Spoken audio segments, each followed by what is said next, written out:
माननीय प्रधानमंत्री महोदय का आगमन होता हुआ लाल किले की प्राचीर पर विधिवत स्वागत के लिए उपस्थित रक्षा मंत्री श्री राजनाथ सिंह, रक्षा राज्य मंत्री श्री संजय सेठ, रक्षा सचिव श्री राजेश कुमार सिंह,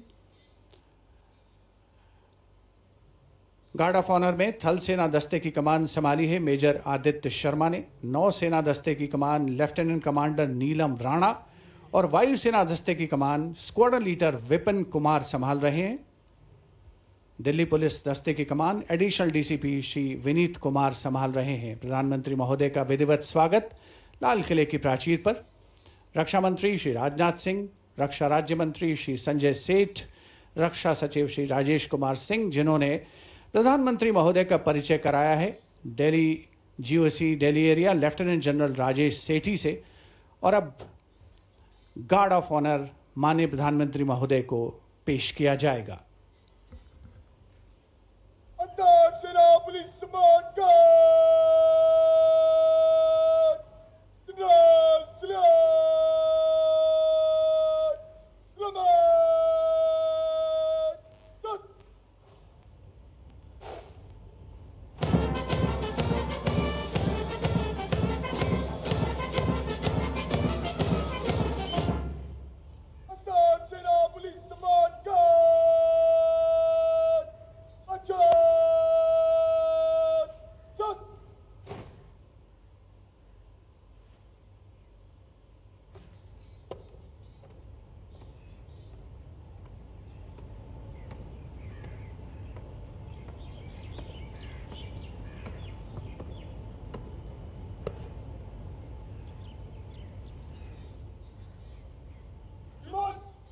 सेना पुलिस सम्मान गार्ड निरीक्षण के लिए हजरत।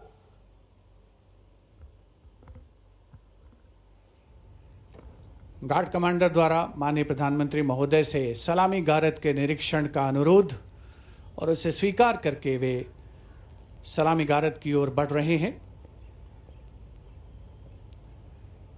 बैंड सुमधुर धुन बजाएगा और माननीय प्रधानमंत्री महोदय सलामी गारद का निरीक्षण करेंगे।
The guard of honor complete, the Prime Minister walking swiftly towards the rampart of the Red Fort, where he will be greeted by Raksha Mantri Shri Rajnath Singh, Raksha Raj Mantri Shri Sanjay Seth, Chief of Defence Staff General N.S. Raja Subramani, Chief of the Air Staff Air Chief Marshal A.P. Singh, Chief of the Naval Staff Admiral Krishna Swaminathan, and Chief of the Army Staff General Dheeraj Seth. The General Officer commanding Delhi area will conduct the Prime Minister to the dais on the ramparts to hoist the national flag.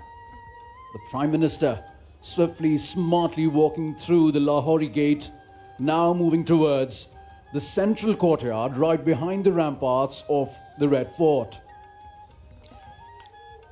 सम्मान गारद का निरीक्षण करने के उपरांत प्रधानमंत्री महोदय लाल किले की प्राचीर की ओर अग्रसर विशाल और भव्य लाहौरी गेट प्रवेश के लिए, जहां पर एक काठ का पुल है, 41 फीट ऊंचा और 24 फीट चौड़ा ऊंचा मेहराबदार दरवाजा, जिसकी 3 मंजिलें हैं।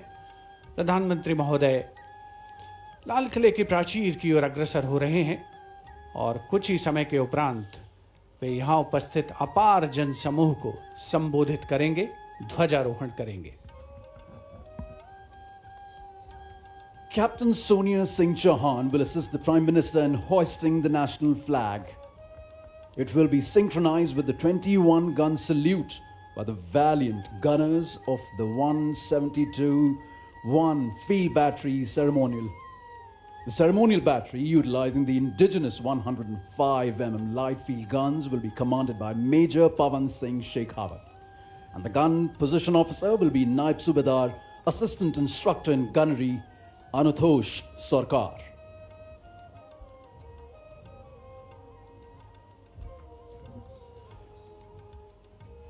माननीय प्रधानमंत्री महोदय का लाल किले की प्राचीर पर आगमन हो रहा है, जहां उनका स्वागत रक्षा मंत्री श्री राजनाथ सिंह, रक्षा राज्य मंत्री श्री संजय सेठ, रक्षा सचिव Shri Rajesh Kumar Singh, CDS general NS Raja Subramani, थल सेना अध्यक्ष जनरल धीरज सेठ, नौसेना अध्यक्ष एडमिरल कृष्णा स्वामीनाथन और वायुसेना अध्यक्ष air chief marshal Amarpreet Singh द्वारा किया गया।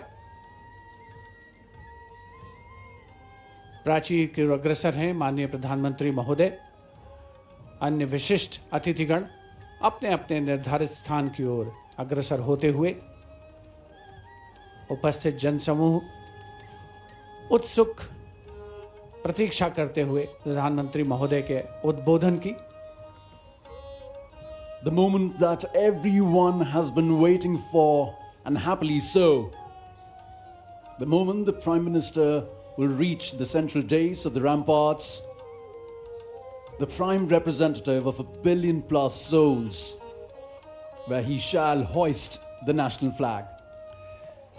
लाल किले के सामने का इलाका सर्वधर्म संभाव का परिचायक है, जहां पर श्री दिगंबर जैन लाल जी मंदिर है, साथ में उसके दाहिनी ओर प्राचीन गौरी शंकर मंदिर है और लाल किले के बाईं ओर भोजला पहाड़ी पर लाल पत्थर से बनी ऐतिहासिक जामा मस्जिद अपने विशिष्ट स्थापत्य कला के लिए मशहूर भारत की गंगा जमुनी संस्कृति की परिचायक। यहीं पर शीशगंज गुरुद्वारा भी है और बैप्टिस्ट चर्च भी है, जो सही अर्थों में भारत की सर्वधर्म संभाव की भावना का संप्रेषण करता हुआ नजर आता है। And we now approach the high point of the celebration, the unfurling of the national flag and the address to the nation, recognizing that citizens are the true driving engine of our democracy. This address will spotlight our national progress while charting a future defined by inclusion, equity, and opportunity.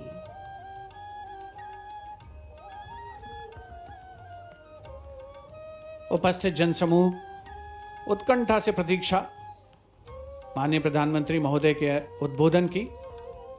लाल किले की प्राचीर के सामने जो national flag guard मौजूद है, वहां पर संयुक्त टुकड़ी के साथ थल सेना का बैंड भी है, जिसमें एक जेसीओ और 25 अन्य रैंक वाले थल सेना बैंड की मौजूदगी है, जिसका संचालन सूबेदार ईश्वर सिंह कर रहे हैं। विशिष्ट अतिथिगणों का आगमन हो चुका है, सब अपनी जगह पर विराजमान हैं। राष्ट्रीय ध्वज फहराने और राष्ट्रीय सलामी लेने के दौरान थल सेना का बैंड राष्ट्रगीत की धुन बजाएगा और देश के स्वाधीनता दिवस के पावन अवसर पर पहली बार लाल किला परिसर पर उपस्थित हर व्यक्ति द्वारा राष्ट्रगीत का गायन किया जाएगा। Let freedom reign. The sun never set on so glorious a human achievement. As the Honorable Prime Minister Shri Narendra Modi himself said, the price of independence was heavy, but the freedom it brings is absolutely priceless. And priceless are the moments that we see captured by Doordarshan cameras, looking at a magnificent view of the ramparts and the central dais. Everyone in the audience enclosures waiting for the arrival of the Honorable Prime Minister at the central dais, from where he will hoist the national flag and address the nation. Excitement all around, smiles galore. The hope in the eyes, the brightness on the faces truly shows that each and every person here truly believes in the story of India, in the growth story of India, in the sustainable story of India. हमारे 80वें स्वाधीनता दिवस समारोह की एक और ख़ास बात, इस बार जो एनक्लोजर्स हैं, जो दीर्घाएं हैं, दर्शक दीर्घाएं और विशिष्ट दीर्घाएं, उनके नाम भारत की प्रमुख झीलों के नाम पर रखे गए हैं। इनमें भटकल, भीमताल, चंद्रताल, पुलिकट, पुष्कर, रविंद्र सरोवर जैसी झीलें शामिल है।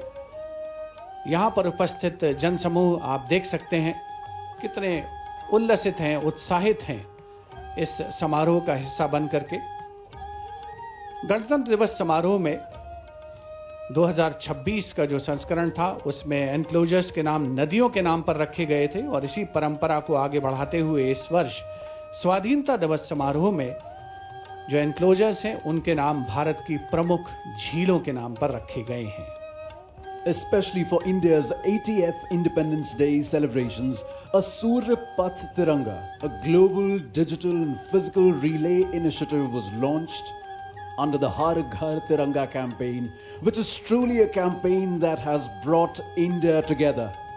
It traces the Surya Path Tiranga, the hoisting of the Indian national flag from east to west across different time zones following the path of the rising sun.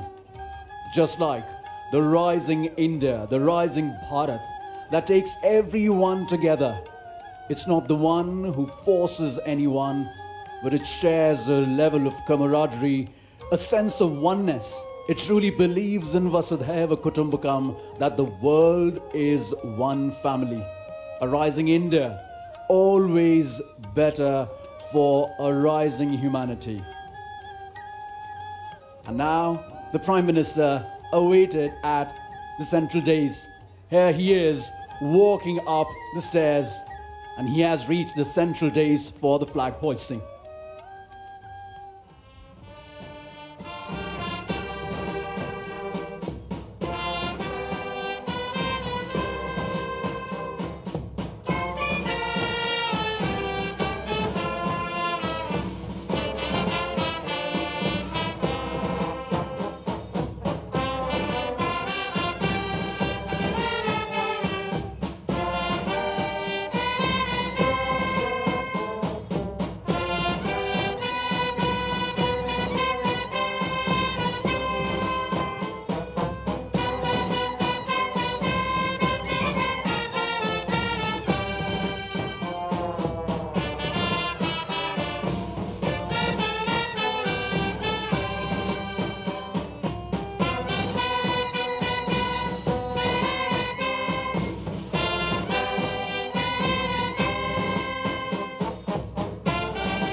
सेना पुलिस मानगढ़ राष्ट्रीय सैल्यूट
अंतर सेना police Mangarh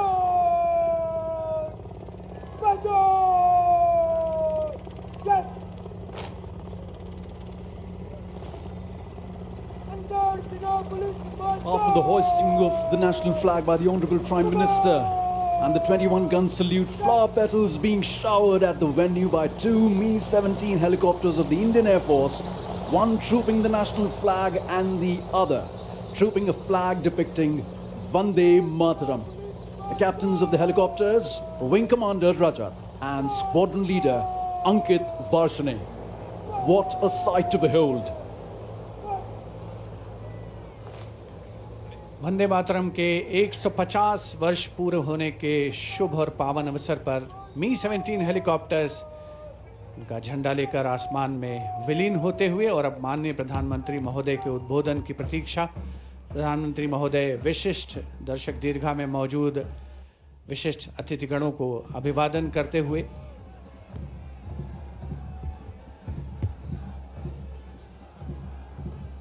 flower petals coming onto the ground like blessings from all our freedom fighters, from all our elders.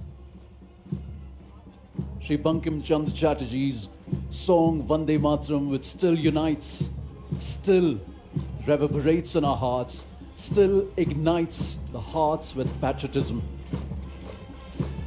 Contingents of the military band and the tri-services along with the Delhi police now marching smartly from the front of the ramparts towards the right of the ramparts of the Red Fort.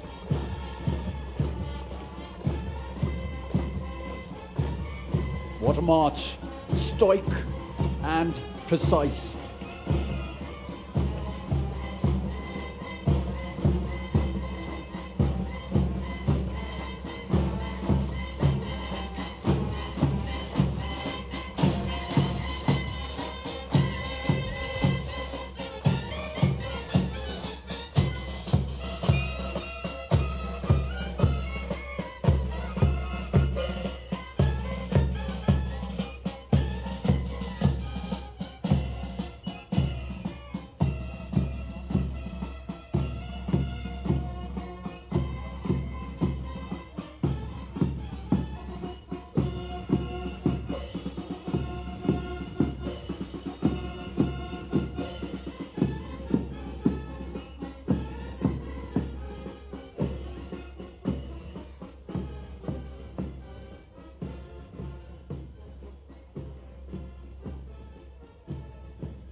मेरे प्यारे देशवासियों,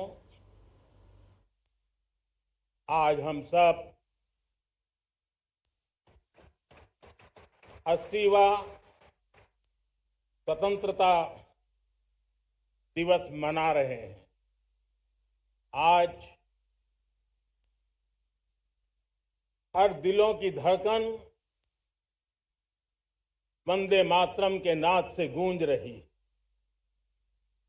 आज हर घर तिरंगा है, हर मन तिरंगा है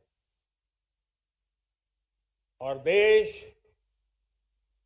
उत्साह और उमंग के साथ नए संकल्पों को लेकर के आज आगे बढ़ रहा है। आप सबको स्वतंत्रता दिवस की बहुत बहुत शुभकामनाएं।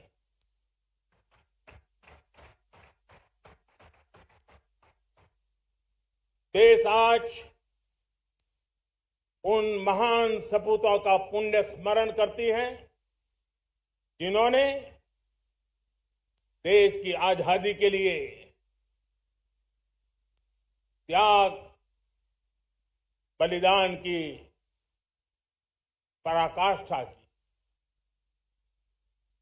अपने तप त्याग और बलिदान से आजादी के एकमात्र लक्ष्य को लेकर के अपनी पूरी जिंदगी खपा दी। पूज्य बापू समेत सभी स्वातंत्र सेनानियों को बलिदान की महान परंपरा जगाने वाले महान क्रांतिकारियों को आज मैं श्रद्धापूर्वक नमन करता हूं।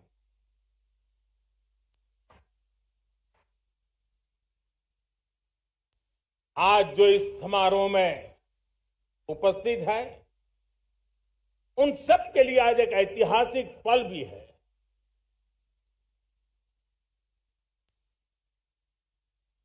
आजादी के बाद 15 अगस्त को लाल किले पर पहली बार वंदे मातरम गूंज रहा है।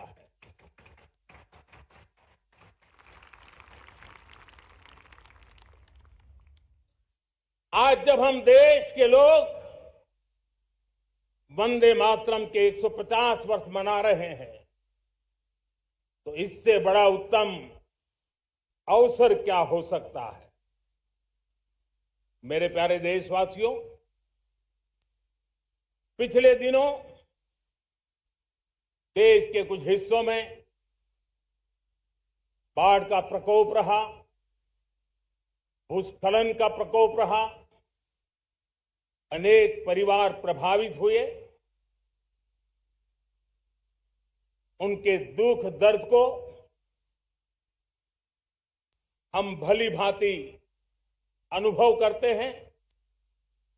पीड़ित परिवारों को मैं विश्वास दिलाता हूं कि हम और पूरा देश उनके साथ खड़े हैं। मेरे प्यारे देशवासियों, कोई भी राष्ट्र तब महान बनता है, तब अपनी सिद्धियों को प्राप्त करता है जब अपने सपनों, अपने संकल्पों और अपने सामर्थ्य के दम पर आगे बढ़ता है। मेरे देशवासियों, अब छोटे सपनों से चलने वाला नहीं है। हमें बड़े सपने, क्योंकि बड़े सपने हमारी सोच को भी विस्तार देते हैं, हमारी सोच की क्षितिज को विस्तृत करते हैं। हमारे संकल्प दृढ़ होने चाहिए। जब संकल्प दृढ़ होता है तो कठिनाइयों से, आपदाओं के बीच से रास्ते निकालने का सामर्थ्य अपने आप उभर करके आता है। और मेरे प्यारे देशवासियों, हमारे संकल्प भी ऊंचे होने चाहिए, क्योंकि जब सपने ऊंचे होते हैं, संकल्प ऊंचे होते हैं, तो हमारे सामर्थ्य की ऊंचाई भी बढ़ती है, हमारे प्रयासों की ऊंचाई भी बढ़ती है, और तब जाकर के हम सपनों को साकार कर सकते हैं। मेरे प्यारे देशवासियों, आज भारत ने भी एक बहुत बड़ा सपना देखा है, दृढ़ संकल्प के साथ देखा है। नई ऊंचाइयों को छूने के लिए देखा है, और वो सपना है जब आजादी के 100 साल होंगे, 2047 में हम विकसित भारत बना के रहेंगे। 140 करोड़ देशवासियों के पुरुषार्थ से इस लक्ष्य को हमें हासिल करना है। और जब दुनिया की सबसे बड़ी आबादी वाला देश विकसित होने का संकल्प लेता है, तो ये दुनिया की नजरों में भी हमारे साहस का परिचायक बन जाता है। दुनिया हमारी तरफ देखने का नजरिया बदलने के लिए मजबूर हो जाती है।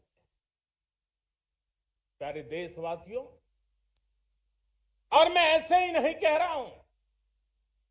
पिछले 12 वर्ष में देश के कोटि कोटि नागरिकों ने, दलित हो, पीड़ित हो, वंचित हो, आदिवासी हो, गांव में रहने वाला हो, शहर में रहने वाला हो, गरीब हो, मध्यम वर्ग का हो, युवा हो, बुजुर्ग हो, नारी हो, पुरुष हो, उत्तर हो, दक्षिण हो, पूर्व हो, पश्चिम हो, हर किसी ने पिछले 12 साल में एक संकल्प के साथ, समर्पण के साथ देश को नई ऊंचाइयों पर ले जाने में हर प्रकार से प्रयास किया है।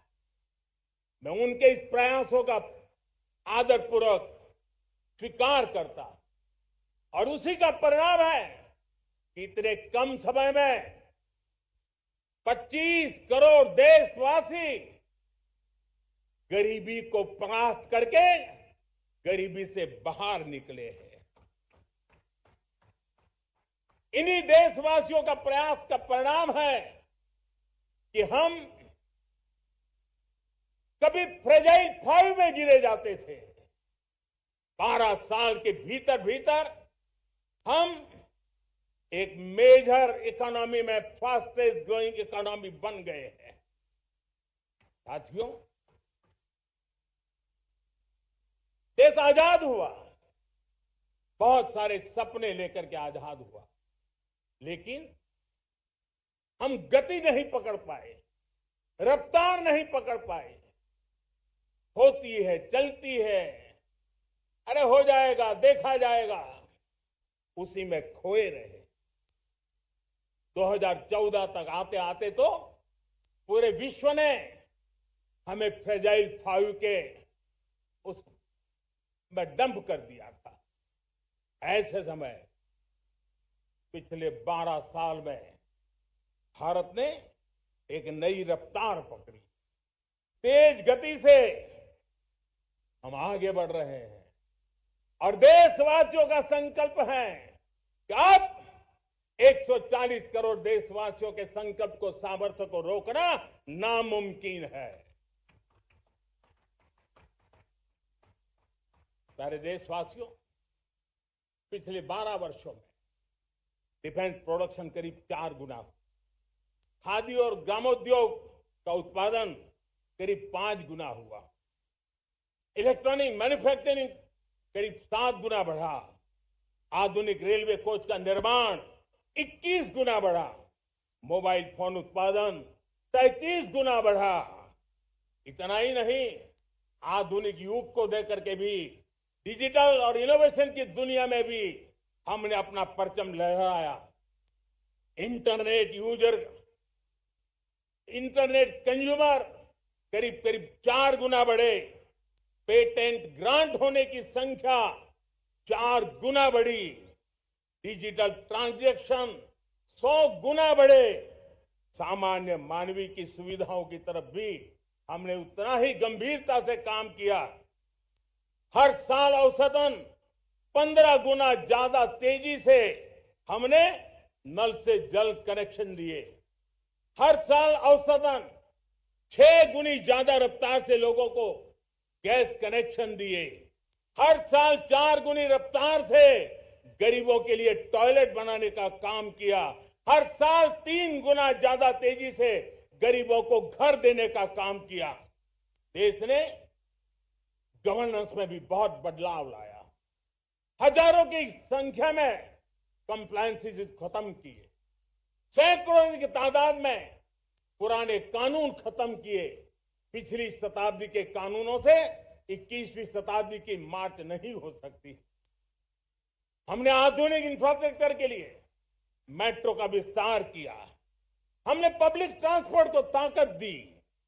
जिस स्पीड से काम, जिस स्केल पर काम किया, ये सब, ये रफ्तार, ये विस्तार, ये अचीवमेंट आजादी के बाद पहली बार पिछले 1 दशक ने देखा है। और जब इतनी सारी सिद्धियां हमारे सामने हो, इतनी तेज गति दिखाई देती हो, देशवासियों का सामर्थ्य पल पल प्रकट होता है, तब तो 2047 में विकसित भारत बनने का संकल्प कभी भी अधूरा नहीं रह सकता है। ये सारे आंकड़े इस बात की गवाही देते हैं कि हम आगे बढ़ने वाले हैं, मेरे प्यारे देशवासियों। लेकिन उसके लिए आत्मविश्वास की जरूरत होती है, आत्मगौरव की जरूरत होती है, और साथ साथ आत्मनिर्भर भारत होना भी बहुत जरूरी होता है। और इसलिए बीते वर्षों में हमारा कन्विक्शन रहा है कि भारत को हमें अब दूसरे देशों पर निर्भर रह करके नहीं जीना है, हमें आत्मनिर्भर बनना चाहिए। दुनिया में बहुत कुछ मिलता है, सस्ता मिलता है, जल्दी मिल सकता है, लेकिन उससे हमारा सामर्थ्य तैयार नहीं होता, न हमारे सामर्थ्य की कसौटी होती है। और इसलिए हमें भी अपनी क्षमताओं को बढ़ाना है, अपने हितों की सुरक्षा हमें खुद को करनी है। और इसलिए आत्मनिर्भर भारत का संकल्प बहुत दृढ़ता के साथ हम लेकर के आगे बढ़ रहे हैं। मेक इन इंडिया, स्वदेशी, वोकल फॉर लोकल, इन सारे क्षेत्रों में आज हर भारतीय का मन जुड़ रहा है। मेरे प्यारे देशवासियों, मैं आपको एक उदाहरण देता हूं सेमीकंडक्टर का। देश आजाद होने के बाद विश्व में तो सेमीकंडक्टर की चर्चा हो चुकी थी, हमारे यहां भी बातें होती थी, लेकिन सेमीकंडक्टर का कोई बड़ा प्लान हम आगे नहीं बढ़ा पाए। और आज स्थिति क्या है? आज की डिजिटल दुनिया में, आज की टेक्नोलॉजी में चिप का महात्म्य हम समझते हैं। कोई भी इलेक्ट्रॉनिक गुड्स होगा,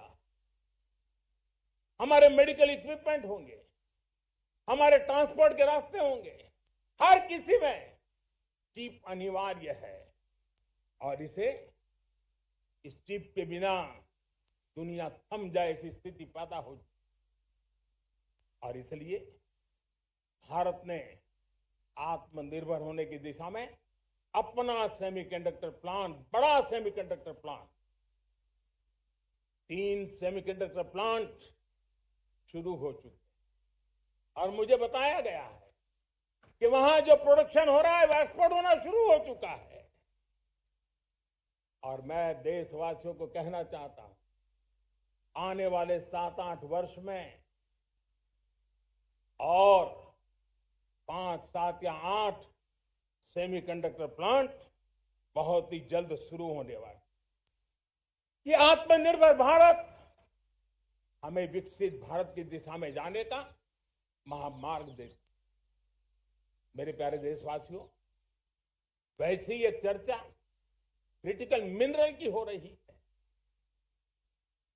पूरी टेक्नोलॉजी क्रिटिकल मिनरल पर निर्भर है।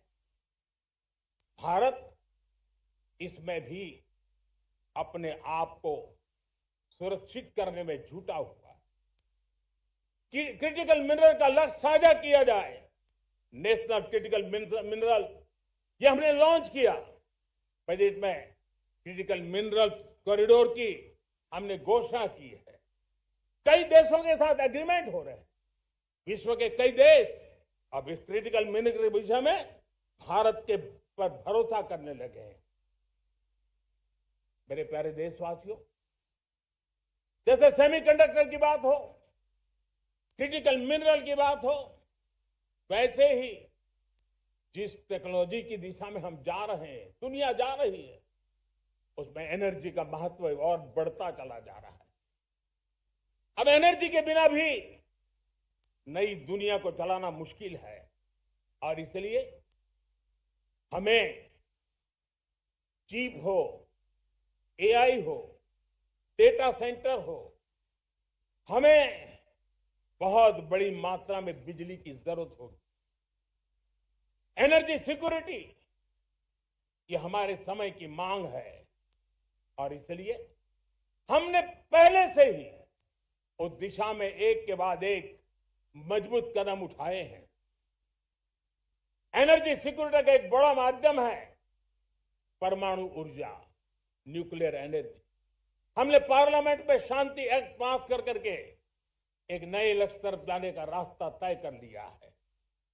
2047 तक हम 100 गीगावाट न्यूक्लियर पावर का लक्ष्य लेकर के चल रहे हैं।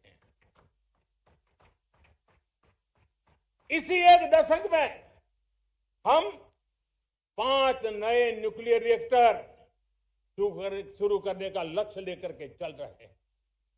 इस वर्ष भारत ने फास्ट ब्रीडर न्यूक्लियर टेक्नोलॉजी में महारत हासिल करके एक अहम पड़ाव पार किया है और उसके कारण परमाणु ईंधन में आत्मनिर्भर बनने की दिशा में हमें एक बहुत बड़ा सफलता का कदम हमने रखा है।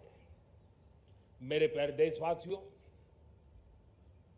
कई बार संसाधनों की कमी के कारण देश रुकता नहीं है, लेकिन रुकने का कारण सोच की सीमाएं होती हैं। जब सोच बंध जाती है, सीमाओं में सड़ने लग जाती है, तब हम अपने सामर्थ्य को भी पहचान नहीं पाते हैं। देश को आज कच्चे तेल पर निर्भर रहना पड़ रहा है और हमारी गलत सोच के कारण है। आप जान के हैरान हो जाएंगे, हमने समुद्री तट पे 99% हमारा समुद्री तट का पूरा हिस्सा ऐसी सोच के कारण नो गो एरिया घोषित करके रखा था। हमने ही समंदर के अंदर जाकर के एक्सप्लोरेशन न करने का निर्णय कर लिया था। ये सोच का दारिद्र्य था। हमने फैसला किया ये नहीं चल सकता। हमने उस 99% को जो कभी नो गो एरिया हुआ करते थे, हमने उसको गो एहेड एरिया के रूप में खुला कर दिया है और अब हम समुद्र के भीतर भी एक्सप्लोरेशन करने की और नए नए भंडार खोजने की दिशा में हम प्रवृत्त हैं, हम प्रयास कर रहे हैं। हमने पिछले वर्ष उसी दिशा में एक महत्वपूर्ण कदम रखते हुए समुद्र मंथन की घोषणा की थी और पिछले दिनों हमने 85,000 करोड़ रुपए इस काम के लिए आवंटित करके काम को गति देने का निर्णय कर लिया है। मेरे प्यारे देशवासियों, एनर्जी सिक्योरिटी, इसका मैंने कहा कि हमें ऑल्टरनेट स्रोतों की तरफ भी पूरी शक्ति लगाना बहुत जरूरी है और इसलिए ऊर्जा का सही इस्तेमाल बढ़ाते हुए भारत इसी दिशा में आज तेजी से काम कर रहा है।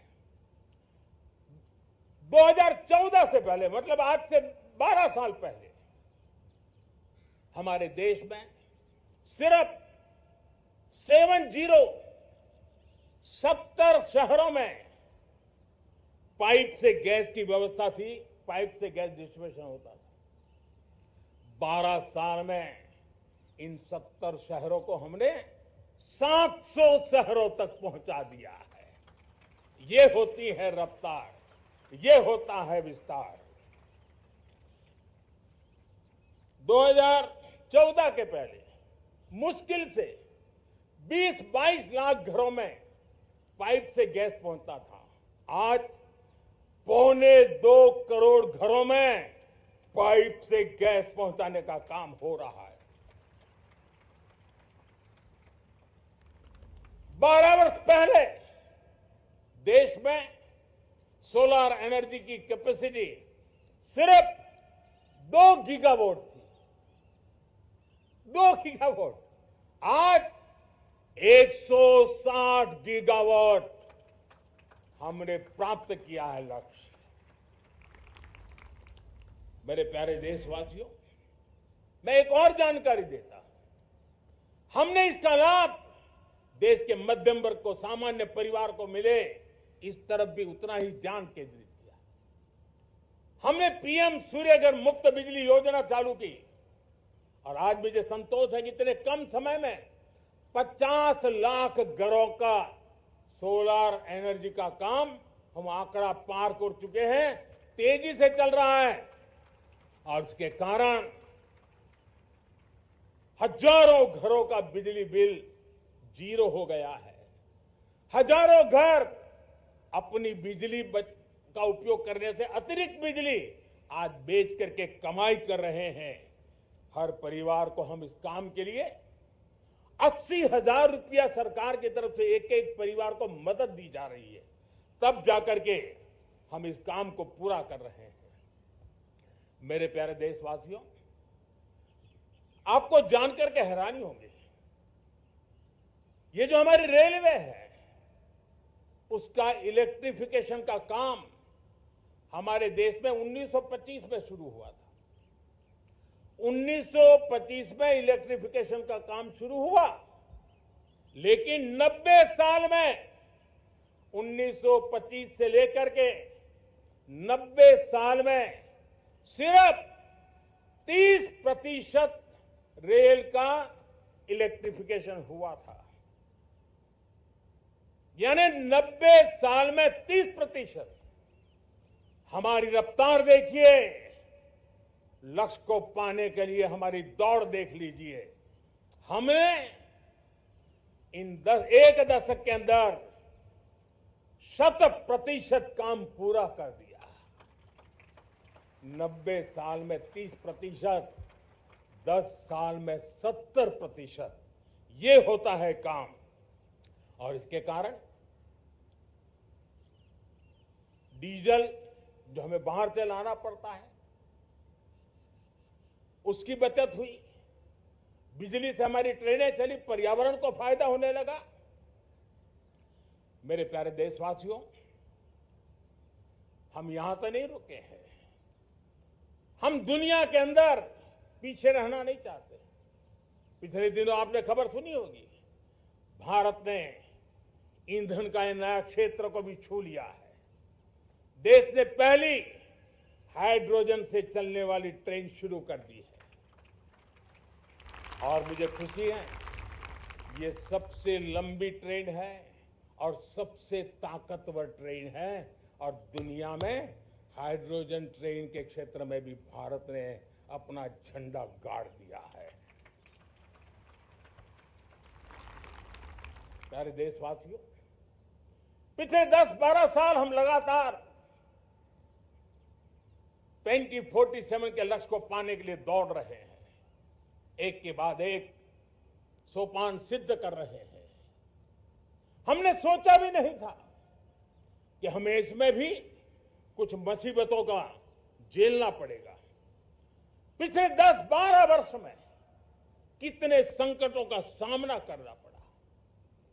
कोरोना जैसी वैश्विक महामारी ने पूरी दुनिया को चिंता में डाल दिया था। सारी व्यवस्थाएं चरमरा गई थी। कोरोना से बाहर निकले, युद्ध की विभीषा की खबर आने लगी। कहीं यूक्रेन तो कहीं पश्चिम एशिया, हर जगह पे तनाव का माहौल। और पता नहीं भविष्यवेत्ताओं ने तो न जाने क्या क्या घोषणाएं कर दी थी। देश को डराना, देश को भयभीत रखना, देश को चिंतित रखना, इसी में कुछ लोगों को आनंद आता है। वैक्सीन नहीं मिलेगी, कोविड में लोग बचेंगे नहीं, कुछ भी नहीं होने वाला। वेस्ट एशिया का क्राइसिस आया, पेट्रोल पंप पे पेट्रोल नहीं मिलेगा, गैस नहीं मिलेगा, डीजल नहीं मिलेगा, फर्टिलाइजर नहीं मिलेगा। सारी दुनिया भर की अफवाहें फैला करके भारत के लोगों को भयभीत करने का, डराने का, चिंता के अंदर डुबो देने का कुछ लोगों को आनंद आ रहा था। लेकिन देश ने देख लिया कि पिछले 10-12 साल की सुविचारित योजनाएं रंग ला रही है और हम इतने बड़े संकट के बावजूद भी नागरिक देवो भव के मंत्र को लेकर के जीते हुए भारत ने जो तैयारियां की थी, एक के बाद एक कदम उठाया था। सोचा नहीं था कि संकट आएगा, लेकिन उस संकट के समय में ये सारी चीजें काम आ गई और आज देश में गैस भी है, पेट्रोल भी है, यूरिया भी है। हम अपनी ताकत के ऊपर खड़े हो रहे, चल रहे। मेरे प्यारे देशवासियों, दुनिया के इन संकटों का प्रभाव हर किसी पर हुआ, हम भी अछूते नहीं। यूरिया के दाम दुनिया में 3,000 रुपया पहुंच गए एक बोरी का। आज भी हम मेरे देश के किसानों को वो बोझ सहने के लिए मजबूर नहीं कर रहे। सरकार अपने कंधों पर वो बोझ उठा रहा है और दुनिया से जो 3,000 रुपया में यूरिया का बोरा हमें मिलता है, वो हमारे किसानों को हम सिर्फ 300 रुपये में दे पाते हैं। इतना ही नहीं, डीएपी आज दुनिया में बाजार 5,000 पहुंच चुका है। लेकिन मेरे देश के किसानों को दिक्कत ना हो, इसलिए 1,350 रुपये में आज भी डीएपी देने का काम हम कर रहे हैं।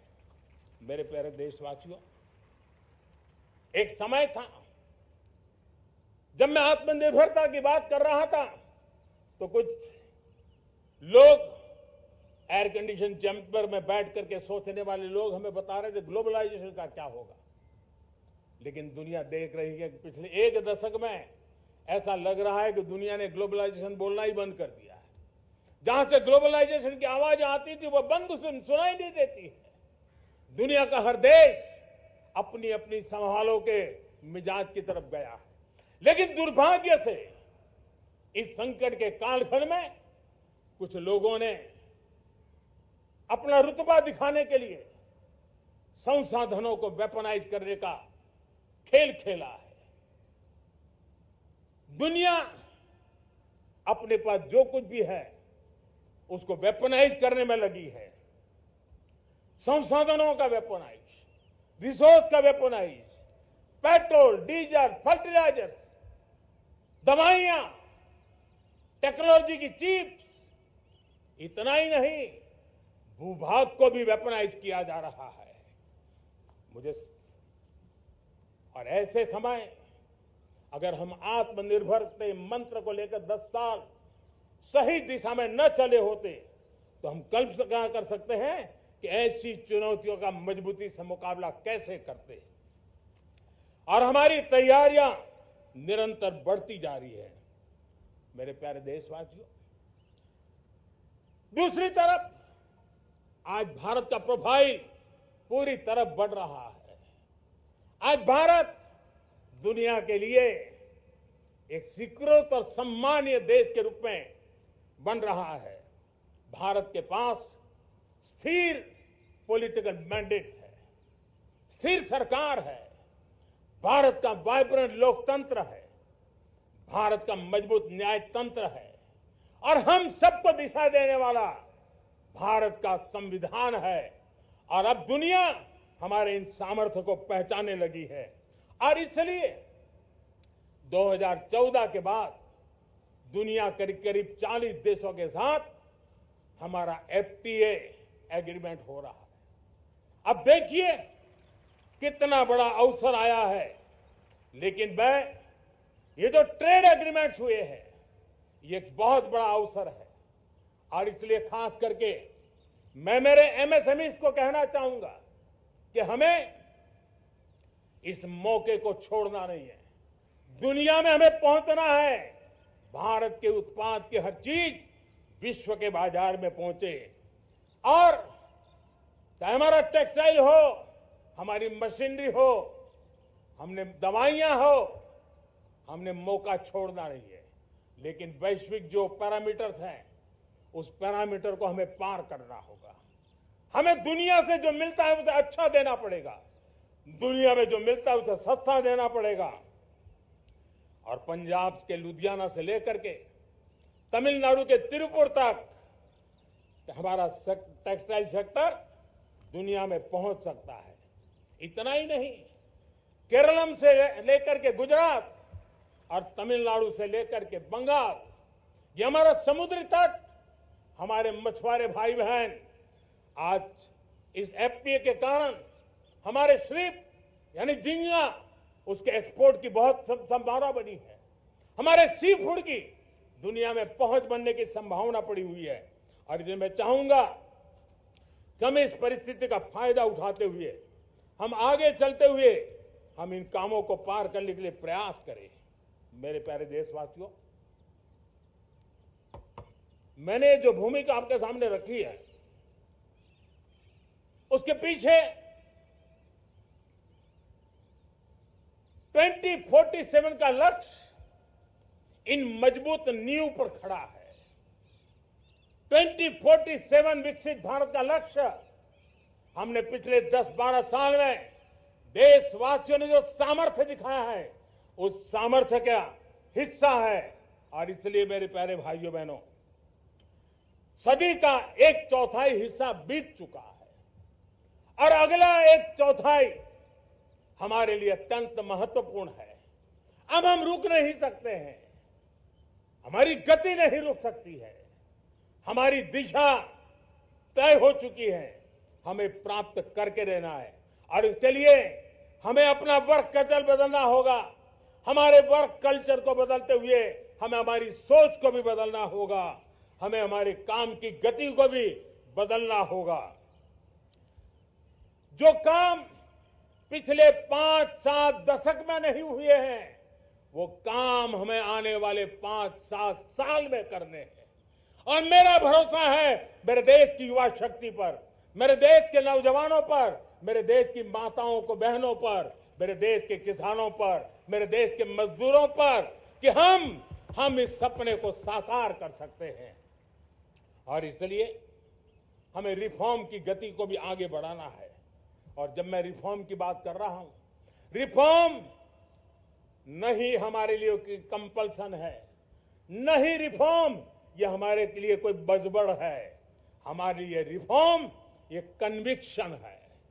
आउट ऑफ कन्विक्शन हम रिफॉर्म एक्सप्रेस पर चल पड़े हैं और हम आने वाले दिनों में भी नेक्स्ट लेवल रिफॉर्म की ओर बढ़ने वाले हैं।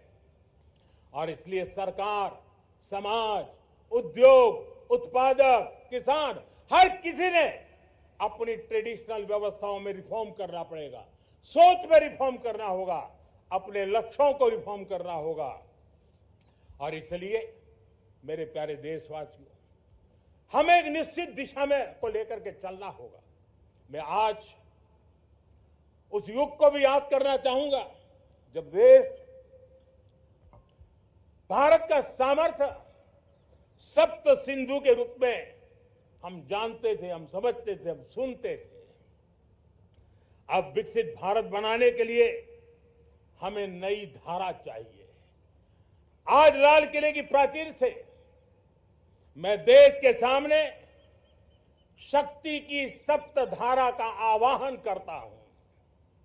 आने वाले 5-7 साल में जो पिछले 5-7 दशक में नहीं हुआ, वो सप्तधारा के सामर्थ्य से, शक्ति से हम देश को नई ऊंचाई, नई गति देंगे और नए लक्ष्यों को पार करने वाला सामर्थ्य देंगे।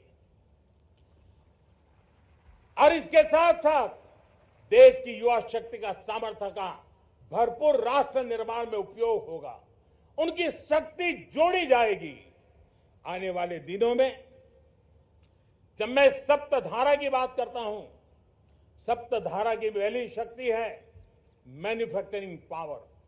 मेरे प्यारे देशवासियों, हमें मैन्युफैक्चरिंग सेक्टर को बहुत आगे बढ़ाना होगा और प्रोडक्शन बढ़ाने के साथ साथ हमें छोटे छोटे पुर्जे भी बनाने हैं और बड़े बड़े प्रोडक्ट भी बनाने हैं।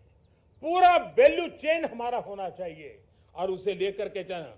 हमें कंपोनेंट भी चाहिए और हमें कंप्लीट मैन्युफैक्चरिंग भी चाहिए, कंप्लीट प्रोडक्ट भी चाहिए। डिजाइन से लेकर मैन्युफैक्चरिंग तक भारत को ग्लोबल सप्लाई चेन का भरोसामंद केंद्र बनना होगा। इसके लिए मैं 3 चीजों पर विशेष जोर देना चाहता हूं। मैन्युफैक्चरिंग के क्षेत्र में जो मेरे भाई बहन हैं, ये समय का ये अवसर है, इस अवसर को जाने मत दें। और इसके लिए हमें कॉस्ट, क्वालिटी और स्केल, इसके विषय में वैश्विक मानदंडों से खरा उतरना पड़ेगा। हमारी फैक्ट्रीज कॉम्पिटिटिव हो, हमारे प्रोडक्ट्स यूजर फ्रेंडली हो, हमारा पैकेजिंग दुनिया के लोगों को लुभावने वाला हो, आकर्षित करने वाला हो, हमारा जीरो डिफेक्ट प्रिसिजन मैन्युफैक्चरिंग, ये हमारी पहचान बनना चाहिए।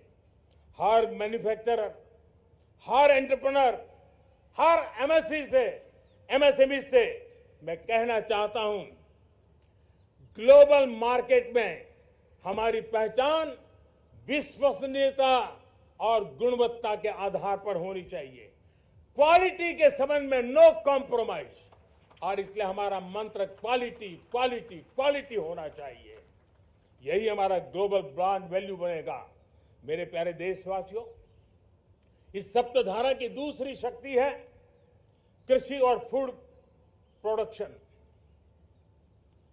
Food processing. हमें इस दिशा में आगे बढ़ना होगा। हमारे किसानों ने, अब दुनिया के बाजार खुल चुके हैं, एफपीए के कारण हमें एक बहुत बड़ा मार्केट मिल रहा है। हमें वहां पहुंचना है, हमें उस जगह को हाथ लगाना है। हमें खेत से लेकर एक्सपोर्ट मार्केट की ओर जाना होगा। हमारे पारंपरिक खान पान हो, हमारे मिलेट्स हो, हमारे मसाला हो, हमारे फल हो, फूल हो, क्या कुछ नहीं है हमारे पास, वो ग्लोबल ब्रांड्स बनने चाहिए। हमारे किसान केमिकल फ्री खेती को बल देंगे। दुनिया में इनकी मांग और बढ़ने वाली है और जो ग्लोबल पैरामीटर्स के अंदर हर प्रकार से सिद्ध होने वाले हमारे एग्रो प्रोडक्ट होंगे तो दुनिया में हम आसानी से पहुंच पाएंगे। मेरी सप्तधारा की तीसरी शक्ति है टेक्नोलॉजी और इनोवेशन। मेरे प्यारे देशवासियों, आज जमाना एआई का है, क्वांटम का है, स्पेस का है, रोबोटिक्स का है, डेटा सेंटर्स का है। पूरी तरह एक नया क्षेत्र खुल चुका है और इमर्जिंग टेक्नोलॉजी ये भी हर पल हमें चुनौती दे रही है और इसलिए देश को दुनिया के लिए मार्केट नहीं बना देना, हमें इनोवेशन का हब बनना है। हमने यूपीआई और डिजिटल पब्लिक इंफ्रास्ट्रक्चर में लोहा मनवा लिया है, हमारी ताकत का परिचय करवा दिया है। अब भारत को डिजिटल पब्लिक टेक्नोलॉजी उसको भी दुनिया के कोने कोने तक पहुंचाना है। भारत को नेक्स्ट जनरेशन कम्युनिकेशन टेक्नोलॉजी में लीड करना है। मेड इन इंडिया 6G हर कोने में पहुंचे, ये हमारा लक्ष्य होना चाहिए और हमें उसमें तेजी करनी चाहिए और इसके लिए हमारा प्रयास कम नहीं होना चाहिए। सप्तधारा की चौथी शक्ति है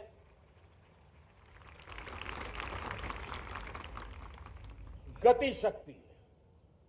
ये गति शक्ति देश के अंदर सीमलेस फास्ट कनेक्टिविटी पर हमें बल देना होगा। शहरों को हाई स्पीड रेल से हमें जोड़ना होगा। मॉडर्न हाईवे चाहिए, इनलाइन वाटरवेज चाहिए, एयरपोर्ट चाहिए, मल्टी मॉडल लॉजिस्टिक की व्यवस्था चाहिए। हमें पोर्ट्स को सिर्फ सामान उतारना चढ़ाने की जगह नहीं, दुनिया के शिप्स आकर के लंगर हो जाए इतना नहीं, हमें हमारे पोर्ट्स को पोर्ट लेड डेवलपमेंट ग्रोथ की दिशा में हमें आगे बढ़ना होगा। हमारी पांचवी शक्ति है सप्तधारा की, वो है रक्षा शक्ति। और ये रक्षा शक्ति का महत्व हर प्रकार से है। मेरे प्यारे देशवासियों, डिफेंस में आत्मनिर्भर होना अब भारत ने अनुभव कर लिया, दुनिया ने अनुभव कर लिया है, इसके बिना कोई चारा नहीं है। विश्व जब अपनी अपनी ही सोच रहा है, तब भारत विश्व के लिए बाजार बन करके नहीं रह सकता है। हमें डिफेंस के क्षेत्र में आत्मनिर्भर होना होगा। Next generation defence technology develop करके हमें ग्लोबल सप्लायर बनने की दिशा में हमें लक्ष्य लेकर के चलना है। हमें ड्रोन, काउंटर ड्रोन सिस्टम को विकसित करना होगा और हाइपरसोनिक डिफेंस टेक्नोलॉजीज, उस पर हमें लीडरशिप लेनी होगी। साथियों, साइबर सुरक्षा भी आज हर घर के लिए एक समस्या बन रही है। वो भी एक रक्षा का क्षेत्र है जिसमें हमारे युवाओं की जो सामर्थ्य है, उस सामर्थ्य का उपयोग हम देश के और दुनिया के लिए कर सकते हैं। हमारी सप्तधारा की छठी शक्ति है ग्रीन इकोनॉमी, ब्लू इकोनॉमी, जो ग्रीन जॉब को भी जन्म देती है। हमें green hydrogen, renewable energy, energy storage, green mobility, green manufacturing in global scale हमें पा करके रहना है। हमें दुनिया जब ग्लोबल वार्मिंग की चर्चा करती रहती है, हम रास्ते खोजते रहते हैं, हम समस्याओं का समाधान दे रहे हैं। और भारत एक ग्रीन मूवमेंट का बहुत बड़ा सामर्थ्य लेकर के चलिए। भारत के पास ब्लू इकोनॉमी के लिए भी बहुत बड़ा अवसर है। बहुत बड़ा लंबा हमारा कोस्ट लाइन है। ब्लू इकोनॉमी के लिए बहुत बड़े अवसर है। फिशरीज है, कोस्टल टूरिज्म है, ओशन टेक्नोलॉजी है। ऐसे कितने ही क्षेत्र हैं जिसमें हम आगे बढ़ सकते हैं। मेरे प्यारे देशवासियों, भारत सप्तधारा की जब बात करके लेकर चला है, तब हमारी सातवीं धारा है और दुनिया के लिए इसका अपना भी एक महत्व है, और वो है भारत का सॉफ्ट पावर। भारत के सॉफ्ट पावर की ताकत है।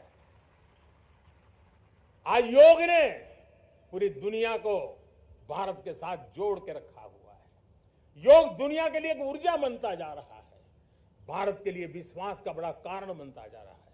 जिस भारत के पास आस्था के केंद्र हो, जिस भारत के पास आयुर्वेद हो, जिस प्रकार से भारत के पास होलिस्टिक हेल्थ केयर की व्यवस्था हो, हील इन इंडिया का मूवमेंट हो, हम दुनिया के अंदर हमारे सामर्थ्य को लेकर के जा सकते हैं। हैंडीक्राफ्ट हो, संस्कृति हो, हमारी फिल्में हो, हमारा क्रिएटिव वर्ल्ड हो, वीएफएक्स हो, हमारा एनिमेशन हो, हमारे गेमिंग हो, डिजिटल कंटेंट हो, क्रिएटिव वर्ल्ड के अंदर भारत अपना रुतबा दिखा सकता है। हमने उसको वैश्विक सामर्थ्य के रूप में विकसित करना होगा। आज भारत ने वेव समिट को एक बहुत बड़ी ताकत दी है। दुनिया धीरे धीरे भारत का ये जो world audio visual and entertainment summit है, उसकी राह देखता रहता है, और वो भारत के सॉफ्ट पावर को, भारत के क्रिएटिव दुनिया को परिचित करेगा।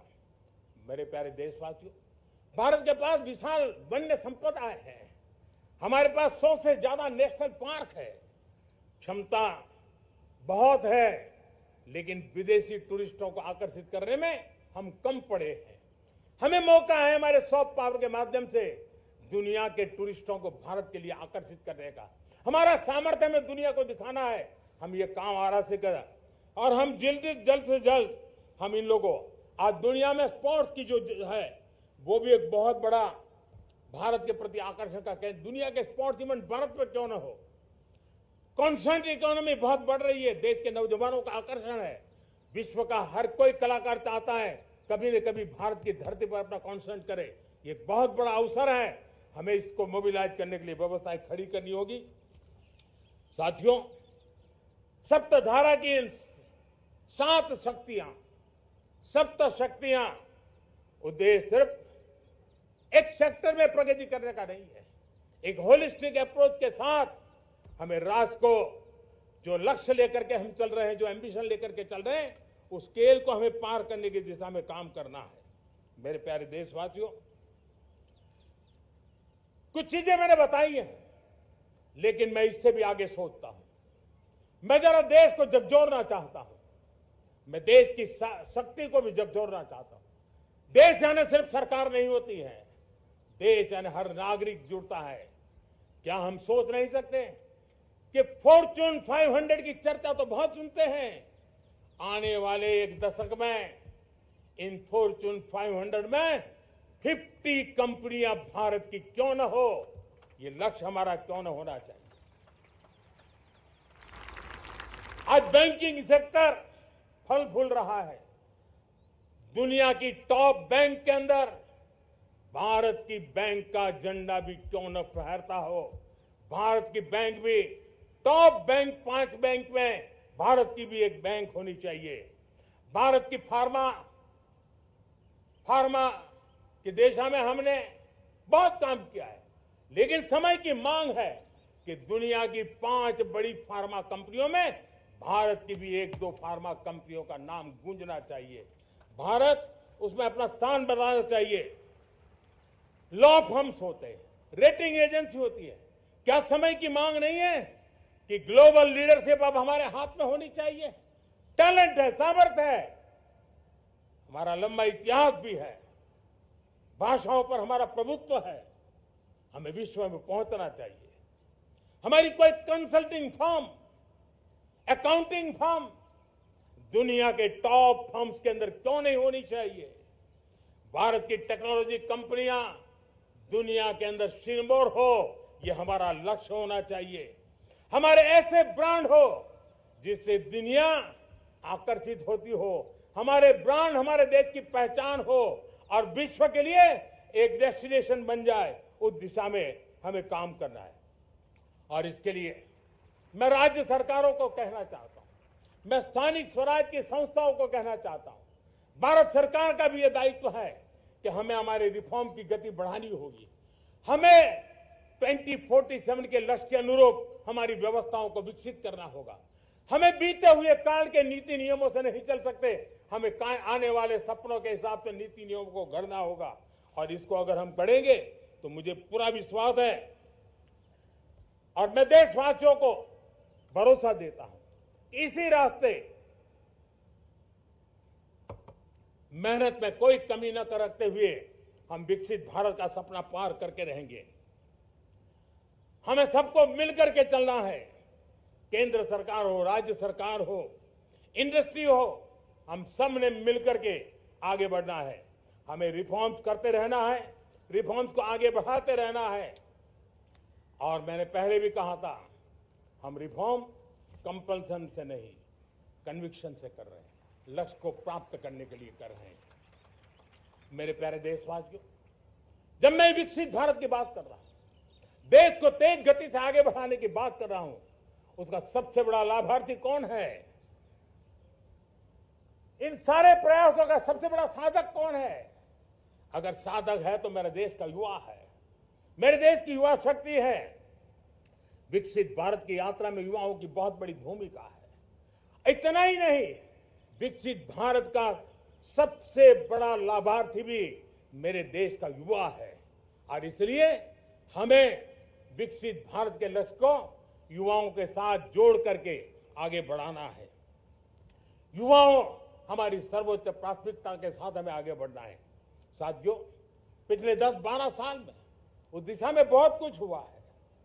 स्टार्टअप इंडिया अभियान, आज पूरे देश में 2.5 लाख से ज्यादा रजिस्टर्ड स्टार्टअप बन गए।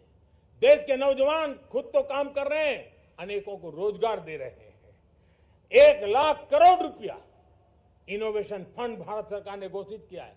मैं देश को, नौजवानों को कहना चाहता हूं, आप अपने सपनों को लेकर के आइए, संसाधनों की कमी नहीं रहने देंगे। 1 लाख करोड़ रुपया आपके दिल दिमाग को सामर्थ्य देने का एक व्यवस्था हमने कर दी है।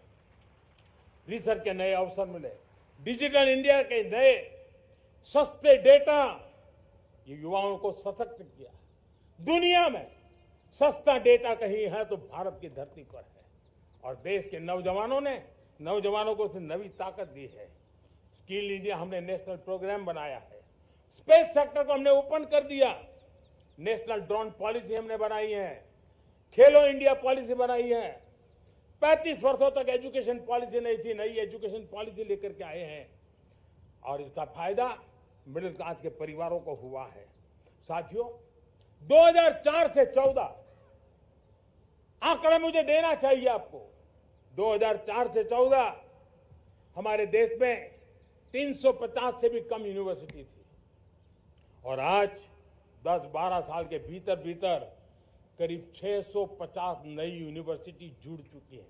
करीब 1000 का आंकड़ा हम पहुंच रहे हैं।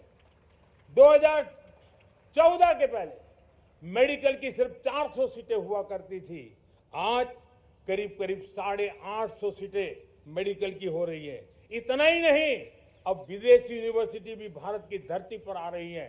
भारत के अंदर विदेशी यूनिवर्सिटी की डिग्री मेरे नौजवान को मिले, इसका प्रबंध भी हो चुका है। हमारे देश के युवा मन बचपन से ही टेक्नोलॉजी की तरफ आकर्षित हो, उस दिशा में हम काम कर रहे हैं, और इसलिए हमने करीब 10,000 से अधिक अटल टिंकरिंग लैब छोटे छोटे बच्चों के हवाले कर दी है, ताकि उनका इनोवेशन और टेक्नोलॉजी के अंदर उनका मन बने। 12 वर्ष युवा,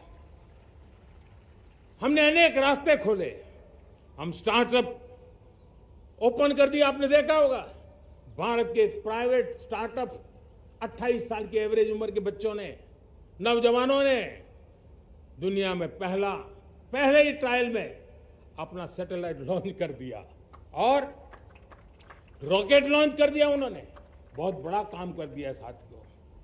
आज करीब 2.5 लाख से ज्यादा रजिस्टर्ड स्टार्टअप है। हमने पिछले दिनों एआई इंपैक्ट समिट किया था। एआई का विस्तार बहुत तेजी से बढ़ रहा है। लाल किले से मैं देश के नौजवानों के लिए घोषणा करना चाहता हूं। हमने तय किया है कि आने वाले 1 वर्ष में 1 करोड़ युवाओं को एआई स्किल के लिए ट्रेनिंग देने का हम काम करेंगे, ताकि हमारा देश का नौजवान एआई की दुनिया में भी नेतृत्व करने का सामर्थ्य। मेरे साथियों, बायो इकोनॉमी एक नया क्षेत्र है। एक समय था 2014 के पहले सिर्फ 60,000 करोड़ रुपए का बायो इकोनॉमी का काम होता था। मेरे देश के नौजवान, आपने क्या कमाल कर दिया है। देखिए, नीतियां जब सही होती है, लक्ष्य जब साफ होता है, तो मेरे देश के नौजवान कैसा करके दे। बायो इकोनॉमी में देश की युवा शक्ति ने सामर्थ्य दिखाया। 2014 के पहले जो 60,000 करोड़ का कारोबार था, आज वो कारोबार बायो इकोनॉमी 20 लाख करोड़ पहुंच चुकी है। दोस्तों,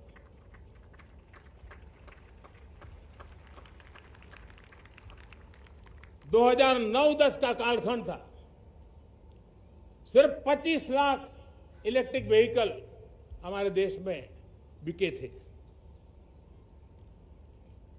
1.5 लाख इलेक्ट्रिक व्हीकल बिके थे 2009-10 में। 1.5 लाख इलेक्ट्रिक व्हीकल। इस 25-26 में 25 लाख इलेक्ट्रिक व्हीकल बिके हैं। मेरे प्यारे देशवासियों, एविएशन सेक्टर भी मेरे नौजवानों के लिए बहुत तेजी से आगे बढ़ रहा है। नए एयरपोर्ट, नए रूट, नए रोजगार के अवसर बना रहे हैं। मेंटेनेंस, ओवरहॉलिंग, इसके भी कारण देश में बहुत बड़ी मात्रा में स्किल मैन पावर को काम मिल रहा है। मेड इन इंडिया हवाई जहाज बनाने की दिशा में हमने सफलता पाई है। Made in India defence transport aircraft C295 already अपनी उड़ान भर चुका है, सफल उड़ान भर चुका है। ये देश के नौजवानों के लिए, मेरे साथियों, ड्रोन ने भी बहुत बड़ा काम किया है। स्वामित्व योजना, गांव में ड्रोन से स्वामित्व योजना सफल हो रही है। करीब 3.25 करोड़ परिवारों को स्वामित्व योजना का लाभ मिला है और इसके कारण 140 लाख करोड़ रुपए जैसी संपत्ति अनलॉक हुई है, जिसके कारण बैंक से लोन मिल सकता है, लोग अपना कारोबार कर सकते हैं। मेरे प्यारे देशवासियों, हमारे मध्यम वर्गीय परिवारों के सामने एक बहुत बड़ा बोझ बन चुका है कोचिंग क्लासेस की स्पर्धा। हर माँ बाप को लग रहा है कि कोचिंग क्लास में बच्चे को नहीं भेजा तो हम प्रतिष्ठित परिवार नहीं है। इन गरीब और मिडिल क्लास परिवारों की हम चिंता करते हुए हजारों करोड़ रुपए का उनका खर्च है वो भी बचे, बेटे भी अपने आसपास रह सके, उनकी देखभाल हो सके, परिवार पर आर्थिक बोझ ना आए। और इसलिए हमने युवाओं के लिए विभिन्न परीक्षाओं की फ्री ऑनलाइन कोचिंग हमने करने का निर्णय किया है। डिजिटल पब्लिक इंफ्रास्ट्रक्चर है, हमारे पास उत्तम टैलेंट है, टीचर्स हैं, उन संसाधनों को जोड़ करके हम देश के नौजवानों को फ्री कोचिंग देने का एक पूरा नेटवर्क हम खड़ा करने वाले हैं। मेरे प्यारे देशवासियों, मैं हमेशा कहता आया हूं, जो खेले वो खिले। जब मैं खेले वो खिले की बात कर रहा हूं, तब मेरे प्यारे देशवासियों, आज भारत खेल की दुनिया में अपनी जगह बना रहा है। अब खेल के पोडियम में भारत का राष्ट्रगीत सुनाई देता है, भारत का राष्ट्रगान सुनाई देता है, भारत का तिरंगा झंडा लहराता दिखाई नजर आ रहा है। टॉप्स योजना ने बहुत बड़ी सफलता पाई है। खेलो India games, university games, winter games, beach games, sports infrastructure, sports के लिए कोचिंग, स्पोर्ट्स मेडिसिन, स्पोर्ट्स के लिए न्यूट्रिशन, इन सारे विषयों में भारत अब महारत करने की दिशा में आगे बढ़ रहा है। नौजवानों के लिए पूरा नया क्षेत्र, खिलाड़ी न बन सके तो उसकी सपोर्ट सिस्टम में भी बहुत बड़ा क्षेत्र खुल रहा है। स्पोर्ट्स की दुनिया में भारत का प्रदर्शन बेहतर होता रहा है और हम 2036 में ओलंपिक के मजबूत दावेदार बनकर के आगे बढ़ रहे हैं और 2030 में कॉमनवेल्थ गेम्स को भारत होस्ट करने वाला है। और मेरे साथियों, दुनिया में जो ओलंपिक की खेल होते हैं, करीब 40 प्रकार के गेम होते हैं और करीब 350-350 स्पर्धाएं होती हैं ओलंपिक में। और आपको जानकर के दुख होगा मेरे देशवासियों, मेरे नौजवानों, मैं आपको चुनौती देता हूं, मैं आह्वान करता हूं, मैं आपकी मदद चाहता हूं। 350 जितने स्पर्धाओं में भारत 2/3 खेलों में कहीं होता ही नहीं, हमारी मौजूदगी नहीं होती, हम क्वालिफाई नहीं होते हैं।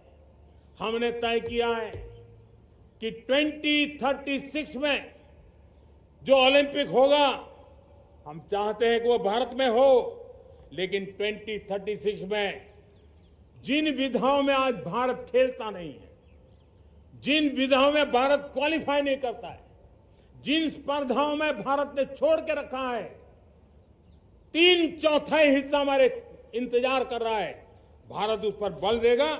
और इसके लिए हम टैलेंट हंट का एक अभियान भी चलाना चाहते हैं। हमें अगर 2036 के लिए खिलाड़ी चाहिए तो आज जो 5 साल, 10 साल, 15 साल की उम्र के नौजवान हैं, बेटे हैं, उनके तरफ ध्यान देना होगा, उन बेटियों पर ध्यान देना होगा। और इसलिए 5 से 15 उम्र के बच्चों में खेल प्रतिभा ढूंढने के लिए गांव-गांव, शहर-शहर, स्कूल-स्कूल एक टैलेंट हंट का अभियान चलाया जाएगा। बच्चों की प्रतिभा को देखा जाएगा और फिर उनको स्पेशल ट्रेनिंग दे करके देश के लिए खेलने वाले अच्छे खिलाड़ी बनाए जाएंगे। मेरे प्यारे युवा, देश के सामने, देश के नौजवानों के सामने नशा एक बहुत बड़ा संकट बनता जा रहा है। नशा मुक्त भारत, ये हम सबका सामूहिक दायित्व होना चाहिए। हमारे उज्जवल भविष्य के लिए हमारी युवा पीढ़ी मजबूत हो, हमारा युवा सामर्थ्य हमारे देश के लिए काम आए, इसलिए नशा मुक्त भारत। पिछले दिनों माय भारत के वॉलंटियर्स ने, देश के एनजीओ ने, देश के सामाजिक सांस्कृतिक संगठनों ने, देश के आध्यात्मिक पुरुषों ने मिलकर के नशा मुक्त भारत का 100 सप्ताह का एक कार्यक्रम तय किया है। 100 सप्ताह तक एक अभियान चलने वाला है। मैं हर परिवार को कहना चाहता हूं कि आप भी इस अभियान का हिस्सा बने, आप इसके साथ जुड़िए और देश के नशा मुक्त भारत के सपने को पूरा करने के लिए आप आगे आइए। मेरे प्यारे देशवासियों, 21वीं सदी में दशकों पुरानी जो चुनौतियां हैं, उन चुनौतियों को खत्म करना बहुत अनिवार्य है। नक्सलवाद, माओवाद लाखों युवाओं के भविष्य को तबाह कर दिया, अनेक माताओं के दूधमल नौजवानों को छीन लिया, बर्बाद कर दिया, हर मां बाप के सपनों को चूर चूर कर दिया। इस नक्सलवाद ने 4 दशक तक हिंदुस्तान के बहुत बड़े हिस्से को, बहुत बड़ी आबादी को दबोच करके रखा था, बंदूक के नोक पर दबोच करके रखा था, संविधान की धज्जियां उड़ा दी थी और देश के सामान्य नागरिकों की रक्षा में 3,500 से ज्यादा हमारे पुलिस के, सुरक्षा बल के जवान शहीद हो गए। युद्ध के अंदर जितने सैनिक मरते हैं, उससे ज्यादा हमारे पुलिस जवानों को जान की बाजी लगानी पड़ी ताकि देश के सामान्य मानवी को सुरक्षा मिले। ये नक्सलवाद ने धरती को लहूलुहान कर दिया था। 2014 में आपने जब हमें मौका दिया, उसी दिन हमने संकल्प लिया था कि हम देश को नक्सलवाद से मुक्त करेंगे। और आज मुझे खुशी है कि नक्सली माओवादी हिंसा आखिरी सांस भी शायद रहने की अब तो ताकत नहीं रही है। पूरी तरह उसे खत्म करने की दिशा में जहां पर कभी नक्सलवादियों की गोलियां चलती थी, जहां पर कभी धरती रक्त रंजित रहा करती थी, आज उसी नक्सल क्षेत्रों में, उसी इलाकों में नक्सल मुक्त होने के कारण विकास, विश्वास और प्रयास का तिरंगा लहरा रहा है। मेरे प्यारे देशवासियों, लेकिन इस चुनौती को हमने कम नहीं आंकना है। इस चुनौती से हमें और भी सावधान रहने की जरूरत है। वर्षों तक देश की सत्ता में माओवादी सोच के लोग गलियारों में अपनी जगह बना करके बैठे थे। सरकारी कमेटियों में सलाहकार के रूप में भी ये माओवादी सोच ने नीतियों को प्रभावित किया था। मेरे प्यारे देशवासियों, जंगलों में हमें हथियारी नक्सलों का खात्मा बुलाने में, उस संकट से देश को मुक्त कराने में सफलता मिली है।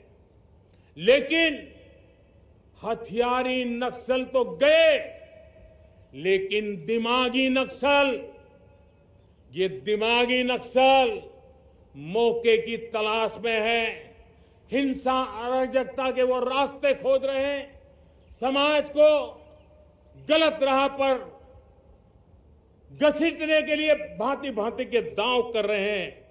इन दिमागी नक्सलियों को पहचानना होगा, इन दिमागी नक्सलियों को आइसोलेट करना होगा और राष्ट्र को विकसित राष्ट्र बनाने की मुख्य धारा की ओर देश की युवा पीढ़ी को जोड़ना होगा। मेरे प्यारे देशवासियों, सुरक्षित भारत बनाना हम सबका दायित्व है। चुनौती सीमा के भीतर हो या सरहद से बाहर, भारत हर परिस्थिति के लिए तैयार है। आज युद्ध का नेचर बदल रहा है। अब युद्ध सीमा पर ही होता है, गारंटी नहीं है। आज युद्ध सीमा के अंदर, कहीं रिफाइनरी में जाकर के, कहीं बैंकिंग सेक्टर को जाकर के, कहीं डेटा सेंटर को जाकर के, एक प्रकार से लड़ाई का नया रूप, इंफ्रास्ट्रक्चर तोड़े जा रहे हैं, फैक्ट्रियां तोड़ी जा रही है। हमने मिशन सुदर्शन चक्र की पिछले सालों घोषणा की थी, बहुत तेजी से उस पर काम चल रहा है। आज डिफेंस एक्सपोर्ट हमारा करीब 50 गुना बढ़ा है। करीब 100 देशों में हमारे अस्त्र शस्त्र पहुंच रहे हैं। वैश्विक पटल पर भारत की प्रतिष्ठा धीरे धीरे बढ़ रही है। बदलते हुए समय में अस्त्र शस्त्र की तरफ काम करना है, सैन्य बलों का सामर्थ्य बढ़ाना है, लेकिन साथ साथ नागरिकों को भी तैयार करना होगा। पिछली शताब्दी के युद्धों के अनुरूप जो सिविल डिफेंस की व्यवस्थाएं हमारे देश में विकसित हुई है वो कालबाह्य हो चुकी है, और इसलिए मैं आज लाल किले से घोषणा कर रहा हूं कि हम आने वाले दिनों में सिविल डिफेंस का एक वाइब्रेंट नेटवर्क खड़ा करेंगे, आधुनिक व्यवस्थाओं से उनको परिचित कराएंगे, आधुनिक संकटों से नागरिकों को रक्षा करने की क्या व्यवस्था हो सकती है, एक बहुत बड़ा वॉलेंटरी फोर्स सिविल डिफेंस का आधुनिक चुनौतियों को पार करने वाला हम बनाने वाले हैं। मेरे प्यारे देशवासियों, राष्ट्र के निर्माण में आज हमारी बहनों बेटियों का योगदान हम सब के लिए बहुत बड़ा प्रेरणा का कारण हुआ है।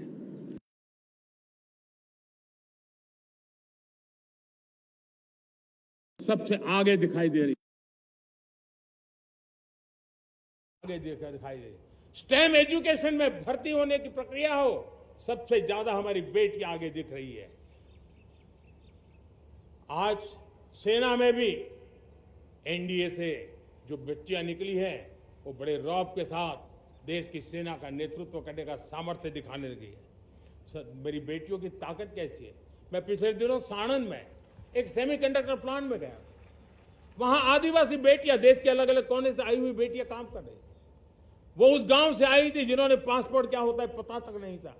वो बेटियां विदेशों में गई, ट्रेनिंग लेकर के आई और आज चिप निर्माण का काम कर रही है और बड़े कॉन्फिडेंस, मैं जो उनका कॉन्फिडेंस देखा मैं सचमुच में बहुत प्रभावित हुआ था।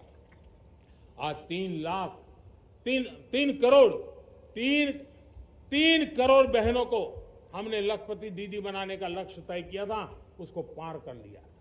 अब हम 6 करोड़ लखपति दीदी बनाने के लक्ष्य को लेकर के आगे बढ़ रहे हैं। 3 करोड़ नई लखपति दीदी बनना मतलब ग्रामीण अर्थव्यवस्था में बहुत बड़ा बदलाव मातृशक्ति के द्वारा आने वाला है। मेरे प्यारे देशवासियों, आज पंचायतों में, नगर पालिका में, महानगर पालिका में बहुत बड़ी मात्रा में हमारी महिलाएं जनप्रतिनिधि बनकर के देश का मार्गदर्शन कर रही है, समस्याओं का समाधान कर रही है, बहुत ही सक्षम नेतृत्व दे रही है। और इसी को ध्यान में रखते हुए हमने पार्लियामेंट में नारी शक्ति वंदन अधिनियम पारित किया था, लेकिन किसी न किसी कारण से राजनीति के अखाड़े में पिछले 40 साल से ये सपना हमेशा राजनीतिक अखाड़े का शिकार हो गया है। मैं देश के सभी राजनीतिक दलों से आज लाल किले की प्राचीर से तिरंगे झंडे की छाया में खड़े होकर के प्रार्थना करता हूं, आग्रह करता हूं, आइए उन महिलाओं के सामर्थ्य के पुजारी बनिए, उन महिलाओं के सम्मान में आगे आइए और जल्द से जल्द हमारी माताओं बहनों को 33% विधानसभा और लोकसभा में उनको प्रतिनिधित्व मिले, वे भारत की नीति घड़तर के अंदर अपना योगदान दे। समय की मांग है और मैं सभी राजनीतिक दलों से फिर से आग्रह करता हूं, आइए महिला आरक्षण लागू करके महिला सम्मान में आप भी जुड़िए, आप भी यश लीजिए, आप भी क्रेडिट लीजिए, लेकिन मेरी माताओं बहनों को हक दीजिए। मेरे प्यारे देशवासियों, विकसित भारत का संकल्प तभी पूरा होगा जब विकास अंतिम व्यक्ति तक पहुंचेगा। 2014 से पहले सिर्फ 25 करोड़ लोगों के पास सोशल सिक्योरिटी का कवर था, सिर्फ 25 करोड़ के पास। साथियों, पिछले 5-7 दशक में सिर्फ 25 करोड़, हमने 1 दशक के भीतर 100 करोड़ देशवासियों को सोशल सिक्योरिटी का कवच दिया है। आयुष्मान भारत योजना से 70 साल की उम्र के बुजुर्गों से भी आज 5 लाख रुपए तक मुफ्त दवाई की व्यवस्था हो रही है। करोड़ों परिवारों को इसके कारण बहुत बड़ी सुविधा मिली है। और इस आयुष्मान कार्ड के कारण 2 लाख करोड़ रुपया जो दवाई और ऑपरेशन के पीछे खर्च होना था वो मेरे परिवारों के बच्चे हैं। वो गरीब परिवार है, वो मध्यम वर्ग के परिवार है, उनको इतनी बड़ी। मेरे प्यारे देशवासियों, आज मुझे एक काम के लिए आपकी मदद चाहिए। मैं आप सबसे एक मदद मांग रहा हूं। सभी नौजवानों से मैं चाहता हूं कि आप इसका नेतृत्व करिए। आपका 1 या 2 घंटे देश को बहुत बड़ी शक्ति देने वाले हैं। आपको लगेगा ये 1-2 घंटे में मैं देश की क्या शक्ति, मैं बताता हूं, आप बहुत बड़ी शक्ति बनने वाले हैं। और इसलिए हर घर में वातावरण बने। इन दिनों देश में जनगणना का काम हो रहा है, सेंसस का काम हो रहा है, गिनती चल रही है। और गिनती सिर्फ आंकड़ों से बात बनती नहीं है, उसकी बारीकियों से नीतियां बनती हैं, योजनाएं बनती हैं, देश आगे बढ़ने की अपनी रूपरेखा तैयार करता है। और इसलिए सटीक जानकारियां होना बहुत जरूरी है। कभी कभी जो सरकार की तरफ से प्रतिनिधि आते हैं वो इतनी जल्दी में होते हैं, कभी स्पेलिंग एक लिख देते हैं, कभी अलग लिख देते हैं, और इसके कारण अल्टीमेट परिणाम हमें सही मिलने में दिक्कतें आती हैं। अब जब टेक्नोलॉजी अवेलेबल है और इस बार निर्णय किया है, आप स्वयं भी जनगणना में अपनी जानकारियां अपने मोबाइल फोन से भर करके दे सकते हैं। बाद में कोई बाबू आएंगे, कोई प्रतिनिधि आएंगे, आपसे चर्चा करेंगे, लेकिन आप परिवार के सब बैठ करके अगर डिजिटली अपना रजिस्ट्री करवा दे, सारी बारीकियां, स्पेलिंग में भी गलती ना हो, कोई भी जानकारियों में गलती ना हो, आप जितनी परफेक्ट जानकारी देंगे देश को आगे बढ़ने में बहुत बड़ी मदद मिलेगी। और इसलिए मैं देश के नौजवानों को कहता हूं कि आप अपने परिवार के लोगों को बिठा करके पूरे फॉर्म को समझिए। पहले कागज पे फॉर्म को भर दीजिए, कोई गलती है तो करेक्ट कर लीजिए, और फिर टेक्नोलॉजिकली उसको डिजिटली इसको अपलोड कर दीजिए। आप देखिए इतना बड़ा काम देश कर लेगा और देश का समय और शक्ति सही काम के लिए उपयोग आएगा। और इसलिए मेरे देश के नौजवानों को जनगणना के इस काम में सक्रियता से जुड़ने के लिए मैं आग्रह करता हूं। मेरे प्यारे देशवासियों, मैंने लाल किले से पंच प्राण की बात कही थी। इस पंच प्राण ने देश को अपने आत्मगौरव की ओर लेकर के आगे बढ़ने का, लक्ष्यों को पार करने के सामर्थ्य के साथ आगे बढ़ने का एक बहुत बड़ा संबल दिया है। हमें गुलामी की मानसिकता हर पल मिटाते ही रहना है। जिस भारत का सपना नेताजी सुभाष चंद्र बोस ने देखा था, बाबा साहब आंबेडकर ने देखा था, पंडित नेहरू ने देखा था, सरदार पटेल, भगत सिंह, सुखदेव राजगुरु ने देखा था, डॉक्टर श्यामा प्रसाद मुखर्जी ने देखा था, भगवान बिरसा मुंडा ने देखा था, ज्योतिबा फुले ने देखा था, उन सब से प्रेरणा लेकर के हम आगे बढ़े। इस संकल्प को हम दोहराए, स्वयं से ऊपर राष्ट्र का हित हो, स्वयं से ऊपर राष्ट्र का हित हो और कर्तव्य ही हमारी पहचान हो। मैं सभी देशवासियों से कहूंगा, समय हमारा है। मैं सभी देशवासियों से कहूंगा, समय हमारा है, अवसर हमारा है, संकल्प हमारा है। आइए सपनों को संकल्प बनाए, संकल्प को सामर्थ्य बनाए और सामर्थ्य को सफलता में बदल के रहें। आइए हर कदम को विकास का कदम बनाए, कदम से कदम मिलाए, मन से मन मिलाए, लक्ष्य से जुड़े रहे। एक दीप से जले दीप हजारों, आओ मिलकर विकसित भारत बनाए। इसी एक भावना के साथ इस मंगल पर्व पर आप सबको अनेक अनेक शुभकामनाएं।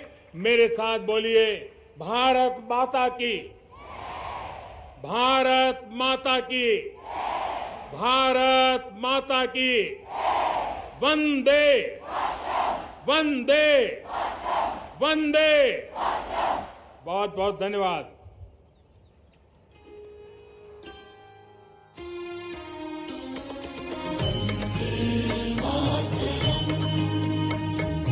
वंदे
माननीय प्रधानमंत्री श्री नरेंद्र मोदी देश के 80वें स्वाधीनता दिवस समारोह के अवसर पर राष्ट्र को संबोधित किया।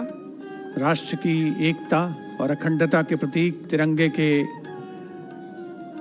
रूप में सैकड़ों की संख्या में गुब्बारे लाल किला परिसर और उसके आसमान को एक नई आभा, एक नया सौंदर्य, एक नया कलेवर प्रदान कर रहे हैं। मानो सारे माहौल में देश प्रेम की आभा, उसकी गरिमा चमक रही हो, परिलक्षित हो रही हो। माननीय प्रधानमंत्री महोदय उपस्थित जन समूह का अभिवादन करते हुए हाथ हिलाकर और उन्हें पूरे उत्साह के साथ उनके इस अभिवादन का जवाब मिल रहा है। The Prime Minister has always talked about inculcating those same values and virtues as the Mahatma had in our lives. The balloons being left out in the open skies, showcasing the free spirit of a young country, the spirit which is taking the country to newer heights. When the Honorable Prime Minister addresses the students and the youth power, he talks about attaining one's goal and keeping the nation first, of making sure that we try to find solutions to the problems we see around us, to uplift others, to believe that everyone is capable of doing great things, and to be able to see the Almighty